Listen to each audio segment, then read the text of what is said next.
Got done? Hi guys, we're live. Quick, quick video update because something crazy happened in the first days of the new year. Something that's I think actually very unprecedented. The U.S. just Absolutely. had a strike against Venezuela and captured the president Maduro. Crazy, Kayvan. Huge, Crazy. huge, huge. I This, called you as soon as. uh, I mean, it's huge. So just to make sure everyone knows, so we're back because of this, and we've been taking some time off. But Robert is. Where are you now? I'm in Thailand. And I'm in Amsterdam, and this news just broke 8 minutes ago in Venezuela, and I called Robert. I was like, we got news. We got to get back on the podcast. Huge news. So this is how we start the year. It's the 3rd of January, and we already have our first war. So it's very exciting in terms of what's going to happen, not because of the war, because what's exciting about it is that Maduro is one of the son of a bitches of the world's dictator lineup. He's the full house. He's the deck of cards. He's the fifth of them. I think that's for me and Robert to discuss, obviously. But I think Iranian dictator Ali Khamenei, Russian dictator Putin, Maduro. Then we have it's counted, but North Korean Kim, and then it's contestable, but we can talk about who's the fifth. Or for me, it's Belarusian Lukashenko, who famously said, which I sent it to you. Remember, he said it's better to be a dictator than be gay. So this guy, yeah. But yeah, Crazy. what do you think? What do you think about this? I think it's insane. It was a long time in the making. I've been covering Venezuela and everything was going on already for a while. And the last couple of months, you had these bullshit allegations of Trump wanting to hit the narco terror state Venezuela, and that there was drugs coming in because of uh, a lot of drugs coming in because of the Venezuelan regime, which is nonsense. Like it's provable nonsense. Like the drugs is coming into Mexico, it's not coming to Venezuela. But they were blowing up drug boats allegedly, because we don't know, because nobody could ask the people questions because they just blew them out of the water. Yeah. So they were already setting up a pretext to attack Venezuela. So I've been expecting an attack. I've been expecting actually boots on the ground. I did not expect for them to go in like they did, bomb the shit out of some military complexes in Caracas, and capture with Delta Force Maduro. And that's why I said I cannot think of any precedent that it happened like this, that they attacked within 24 hours, or actually I think it's a few hours, because it broke 5 hours ago. I think the strike happened 4 or 5 hours ago. And I just read that they captured Maduro. That's Trump said it on Truth Social, that they captured Maduro. And for me, this is unprecedented. I mean, not the US does interventions more than once. This happens more often. But now it seems that they captured the leader of a sovereign country. And I'm not a fan of Maduro. I'm not a fan of communists and any dictators or communists. So I mean, I'm not going to cry, but it's quite, you can ask questions about the fact, what's the legitimacy of the US attacking a sovereign country? And because still think he's a democratically elected leader. Is he though? Because apparently he lost it big time in the 2024 elections. Over 70% of the votes, apparently, according to independent analysts, were given to the other candidate who actually has fled the country. So is he elected democratically? Yeah, I think to be honest, that's always a hard question in any country. But I think this is definitely a legitimate question. So like I said, I'm not gonna cry one tear for him leaving. No. But what I find difficult is that the USA, the policeman of the world, I don't think in their intentions are, how you say that, pure. Yeah. Not like they're definitely not going there for freedom of democracy. Yeah, I mean, it's. I mean, continue while I pull up Venezuelans' natural resources, because they're quite a significant player in this. All right. So that's the problem I have, is that I saw your video from what was it, an hour, 2 hours, a few hours ago. And Venezuela is very, very rich in natural resources, and it has, I don't know if you know this, but it has by far the biggest massive oil reserves in the world. It has way more than Saudi Arabia. It has way more than Kuwait. It has way more than any other country you can think of. Yeah, It is crazy how big the oil reserves are. absolutely. So, like, they're sitting on like trillions of dollars of worth of oil in the ground, and Maduro is not letting any U.S. company in it. And that's the problem with me, what I have with the USA. I'm on holiday, but I'm reading a book called The Confessions of an Economic Hitman by John Perkins. And he describes how the US has this way of empire building. And they first do it through trade and persuasion. They try to endebt you with the World Bank and the IMF. And if those things don't work, if they can't enslave you with their debt, and China has been doing the same thing actually the last couple of decades with their Belt and Road initiative. So they try to give cheap loans to build, I know, ports, havens, airports, whatever big infrastructure you want to build with it. But the conditions are so terrible for you that it's usually hard to repay those. And when you don't, the contract says we will own the assets you built with that loan. So this is how China has been conquering parts of Africa, and America has been doing this way before that. So they learned from not the worst country, you could say. They're very proficient in it. Yeah. And it didn't work with Venezuela. So all those options, the economic hitman options, so they're trying to get them into a loan and try to get them to entice them to to go and see with American business. It didn't work. So what if the economic hitman fails? What's next? That's the military. And that's what you're seeing now in Venezuela. So it's not for peace. It's not for fighting drug traffic. It's for oil.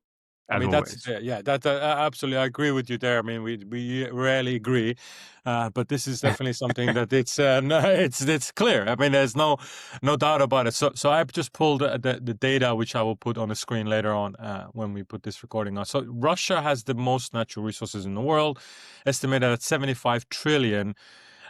Which has everything, and then United States. Then you have Saudi Arabia at 34, Canada at 33 trillion.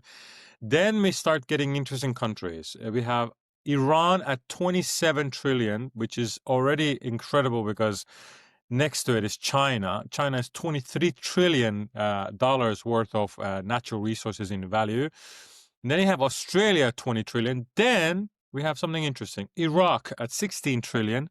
And then we have Venezuela at 14 trillion. Now, Iraq and Venezuela have something in common, and obviously that's because the United States has attacked, and we know that about what they did for the Gulf War, First World Gulf War, and the second one, and the third one, and now it's basically a colony of the United States in a different way. So from all these top, let's say, 10, 3 of them are under United States control: Saudi Arabia, Iraq, and most likely Australia. But then the rest are Venezuela is huge because it's and the rest are targets. It's exactly, and it's just near United States. It's basically the backyard. And I'm going to read you something interesting because there's a mineral apparently that they're really interested in. It's called bauxite. Have you heard of this?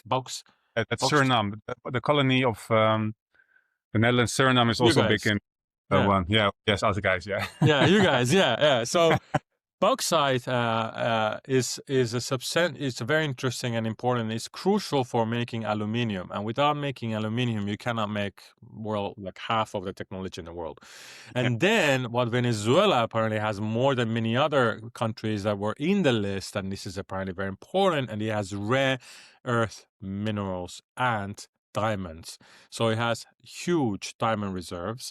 It has everything, basically everything except, it has apparently everything, not even except, they have everything. So, but the thing is also, so you didn't mention that, but maybe you can look it up as well. If it comes to oil, they're the biggest.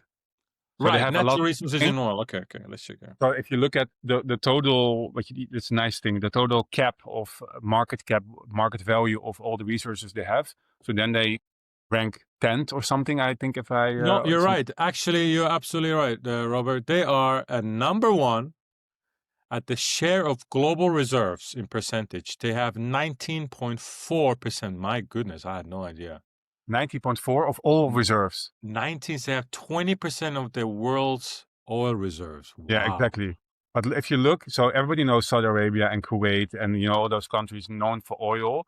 I think you can combine them and they still don't have more than Venezuela has. It's like it's insane how much oil they have. It's insane. So you're partially right. So if you combine Iran and Saudi Arabia, that's 30%. Then the rest are like way behind. So Iraq Mm, has 9%, yeah, Arab Emirates have 7. The rest are just like minuscule compared to Saudi yeah, Arabia. So the top 3 are, so between Iran, Venezuela, and Saudi Arabia, they control half of the world's oil. it's insane. Yeah. So That's yeah.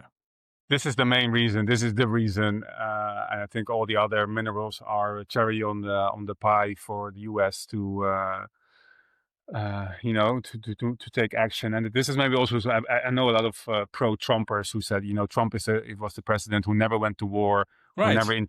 they never, there's this long, maybe you know about it, there's this long-standing thing also going towards Iran. Iran Mm, has always been in the crosshair of US. And they say that the deep state in US had the eyes on Iran for a long time, and Trump was the one to stop it. That's where it is. I mean, he did strike some generals in Iraq and other yeah. places. But yeah, it's true. There's never been a full scale invasion. I think also because they don't have the resources to do that. They did strike, of course, the nuclear program last year. Um, but yeah, I think this shows that Trump is not the peace candidate. Like, he is just, as most presidents, he has to do the bidding of the financial, Yes. commercial interests of the USA and the US empire, so to speak. Yeah, absolutely. I agree with you. So this is a good example, like we're that we notice in a lot of candidates that become presidents or leaders or any European or any Western country, is that before they talk a lot of this disruption, they talk about all these things that they're, we know very well, like I'm gonna pull out all the troops or all the peace, like is. And as soon as they become power, I think they're getting influenced by the deep state and by the close network of, Exactly. we know who they are, this certain group of people who are very influential. And yeah, you're right about Iran. So Iran is now sizzling. I don't know if you know what's happening right now in Iran. Not, I follow. I think you know way better than I do, but I follow it. But I can imagine you know more about it. Yeah, so Iran is now, so this is very important to understand what's going on right now, because Iran is going through its own revolution again. Since 2 days ago, the Iranians in Tehran have said enough to the local regime, because the currency was halved now, the value of the dollar. So even further, so before it was 75% of the value of a dollar, and now it's half of that. So it's even lower. So basically garbage, which means that nobody's making money. Everyone's losing money. The bazaar, which is the shopkeepers in the squares, which are very influential, they have gone on strike. The students have joined them. Now I've never seen actually this happen that so quickly in Iran. So people are now people are now actively attacking the police forces. Oh They're no wow! longer, yeah, this is very new, because before they were running away and now it's no more. So I think people are tired of it, really. And even some of the police forces are attacking the other police forces. So there are a lot of things going on right now. And the most important thing is that it's completely Iranian made. So there is no involvement from United States or anyone else, apparently. People are just tired of it, and they're now Um, getting, yeah, go on.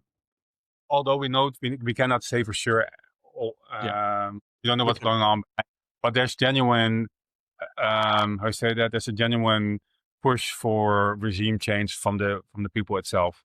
Yeah, absolutely. Yeah, yeah. Ah, Robert, yes, there you go. Robert is on his phone in Thailand, so he's dozing off a little bit. yeah. What Many time is and it many there, by the way? mosquitoes. It's now 6 o'clock, Okay, and I'm it's all right. smelling mosquitoes left and right. Just so you know. Yeah, it's good. It's good. It's worth it. So anyway, Iran is now important and very interesting in this subject because, in my opinion, this is what I put to Robert in a message, is that, in my opinion, there are three major dictators in the world.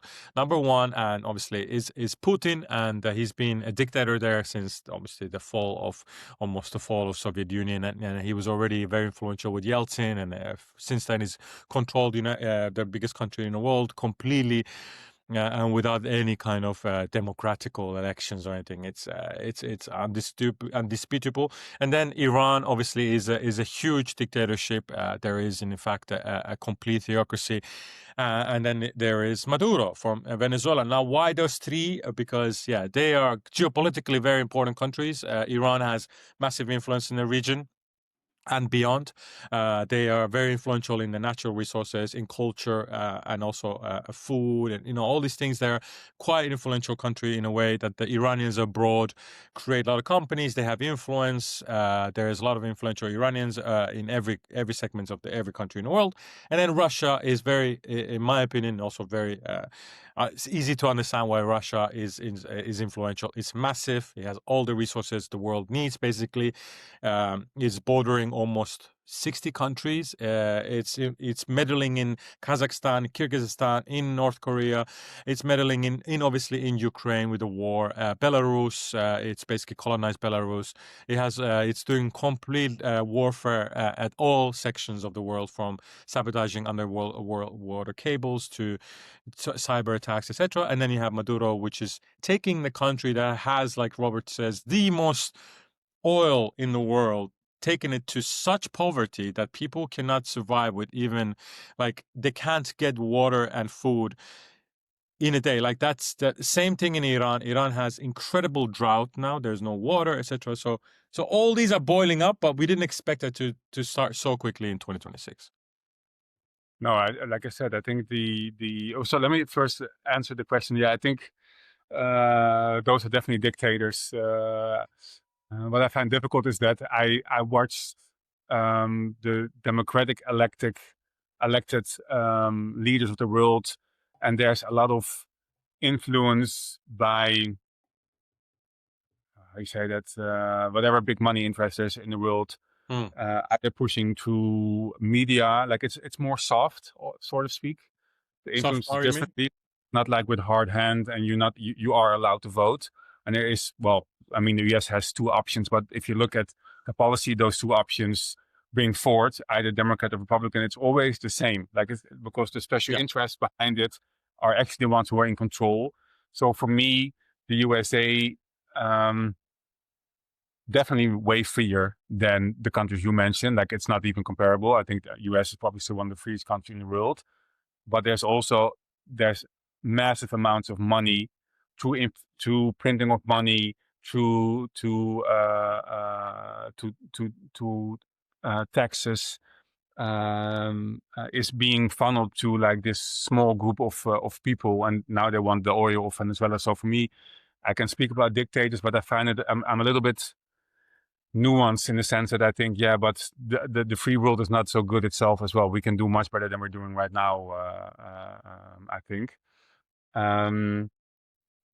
But so I think it's been on the list for a long time. I was thinking now, there was this video of General Wesley Clark, who said that they were going to, he was speaking about the 1999 meeting he had with some politicians in the Pentagon, and the video was recorded in 2002.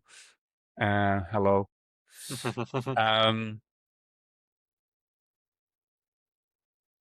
And he said that after 9/11 there was a plan to attack 7 countries. Like and he said the plans were already made way before 9/11. And I'm not sure if Venezuela was one of those countries. I have to look up maybe we can insert it in the video afterwards. I'm not sure if it was. Maybe I can look it up very quickly. Yeah. While you look it up, I'll just report the latest, because I'm here in front of the computer, and Robert is doing another thing.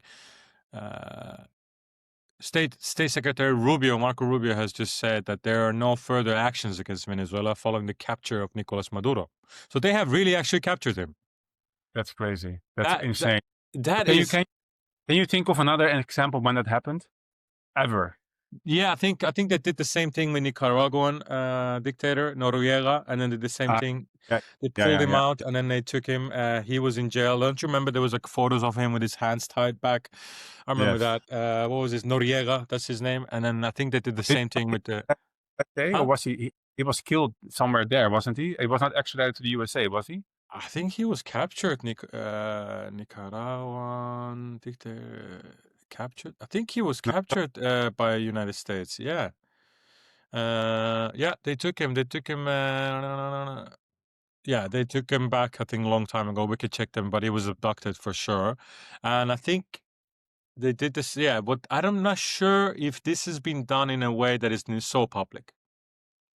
Yeah, but I also wonder if Noriega was extradited to the USA. He was captured by the US, but he was also extradited and trialed in the US.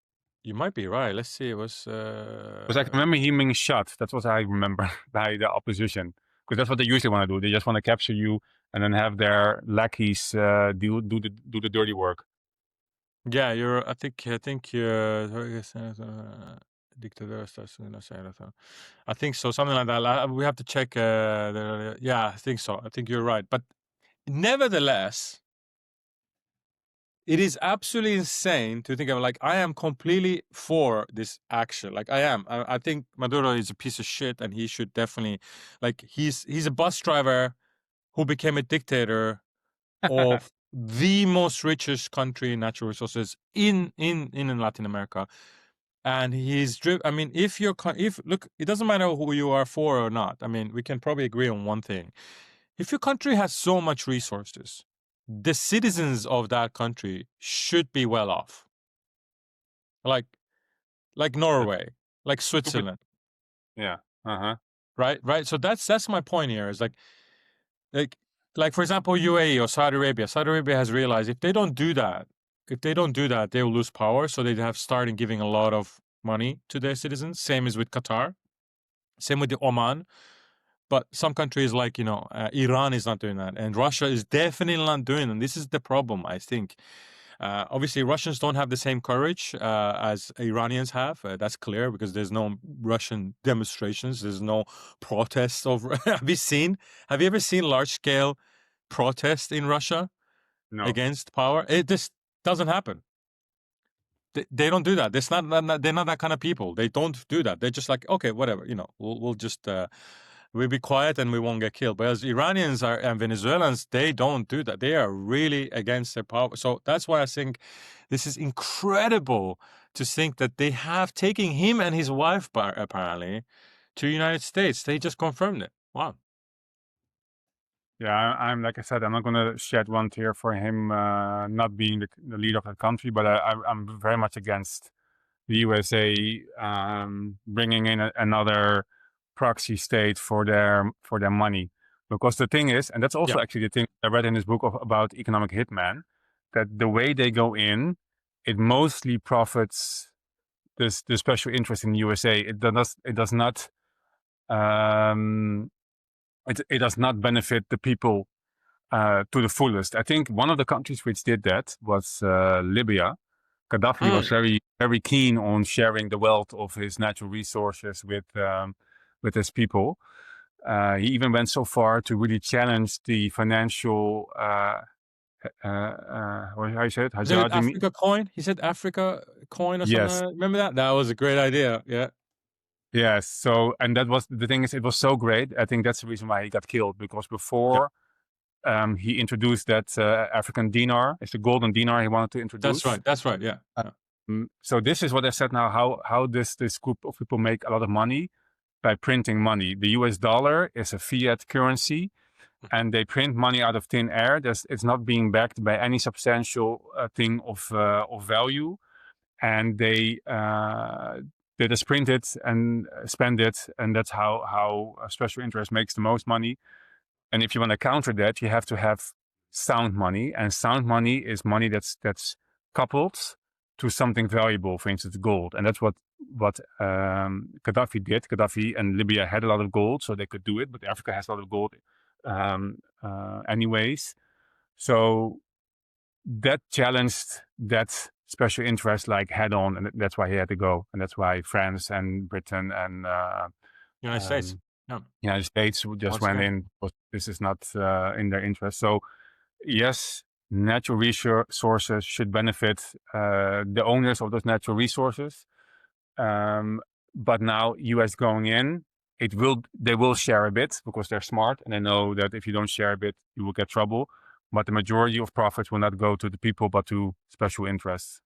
So I what do you think predict. is gonna? I mean, what do you think is gonna happen now that he's out? Like politically, I have Venezuelan friends and I have ideas, but I don't even know what's gonna happen next. What do you think? I believe Marco Rubio. I think there's not going to be any more action. I think what they wanted to do is they want to remove the source of power, and they've probably been doing this behind the scenes already for decades. So I think the opposition is already in place. The people who will serve the U.S. interests are already in place, and now Mm. that gone, there will be a power vacuum which these people probably will fill up quite quickly.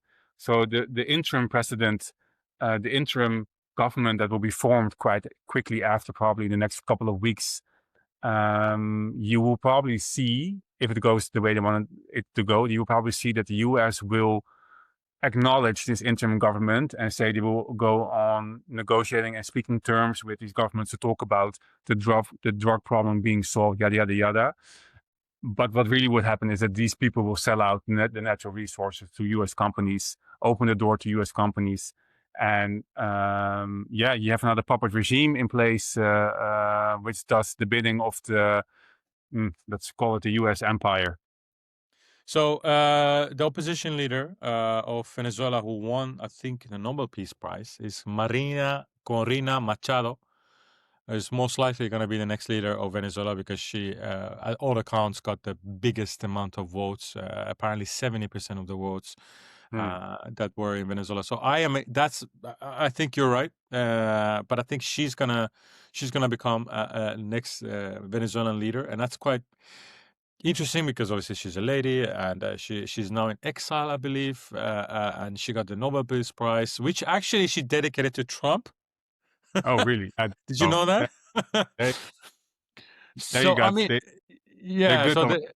exactly. So it's not like there's not gonna be surprises. But what is very exciting is like, okay, even if I agree with you. By the way, everything you said, there's gonna be a puppet state and etc. But is it gonna be any worse than what Venezuela has until now? No, definitely not. But it I could be don't so think. much better. That's the point. It could be Yeah. way better than any of these options they got now. True. But let's look at the neighboring countries of Venezuela. Let's look at Colombia, and on the other side, Suriname, and on the south side, Brazil, and on the north side, Panama. I mean, while Robert is recovering his his phone, let's look at the countries around them. I mean, Colombia is completely democratically elected government. There is a very yeah, they have been independent from Spain for nearly 150 or 160 or 180 years. Huge problems. Crime rate is going up again after a few years of quite relative peace and calm. Huge problems, unproportionately large problems with drug trafficking, crime. Um, not much international business footprint in the world, not much geopolitical footprint in the world beyond the region. Same kind of a people, the Venezuelans. They're very similar, kind of very similar accents, very similar in character, very lovely, energetic, very good at music and football, but also democratic elected, and still they're not they're not being prosperous, and half of the resources of Venezuela, of course, but still not prosperous. And on the other side, you have Suriname, which is a former Dutch colony, as we know, huge natural resources, and democratically elected. Although there's a dictator there, also, Robert. No, I met the previous president. It's acquaintance, friend of a friend of mine. Mm-hmm. So I went to one of his rallies here in the not here in the Netherlands, and I got his signed book because the friend of mine, he wrote his biography. So he was definitely democratic elected. He was the first one elected after Bouterse. which was a war criminal and was trialed by the Dutch and convicted, but he died. So then, before he died, already Chan came into power, and now because the old president's party, she won again. So it's definitely not a dictatorship, but it's very how you call that? I'm not sure what the English word is, but all the functions and money goes again to the in crowd of the chosen president. So it's democratically elected, but it's still my baby is watching me. But it's still not serving the people. Yeah, this is exactly, and it's a neighboring country, and that's important to mention. And there's Venezuela strategic. By the way, we didn't mention this. If you look at the map where Venezuela is located, they're very strategic. That's also why United States has huge interest. Is they're between these massive countries. They're between Brazil and United States, between Colombia and the Caribbean, and there's Cuba, which is another dictatorship that we should definitely talk about. By the way, while we've been discussing the Cuban dictator, well, the president Manuel Diaz has said they're obviously against this attack, and then against terrorism, of national terrorism. He's right, but also he's covering his own ass, because Cuba, we all know since 59 or 60s, something like that, in extreme communism. Like so they're in a level of North Korean communism, and the amount of news that is being controlled, it's just tremendous how much Cuba has been suffering actually under this communist regime. So we have geopolitically what Robert just said. Yeah, Suriname is really interesting. It's small, but it's resource dependent. It relies heavily on mining, especially gold. It has a lot of gold, and also bauxite, which we mentioned. Colombia, I just checked it here. It has, in recent years, tourism technology have grown, but because of the crime and because of the the amount of narco terrorism there is, it has declined dramatically. And Trump has also had a war of words with the Colombian president for many years because of this narco trafficking and fentanyl. Was it fentanyl that or is it fentanyl? Right, that's what the Americans are addicted to. Or is it? Yeah. So we have an interesting chessboard in the world right now. At the backyard of United States, you have Colombia, you have Venezuela, and you have Cuba, which are on the crosshairs of American president, and he's already been threatening at Panama for a while. Remember that, Robert, when he was threatening about taking back the canal?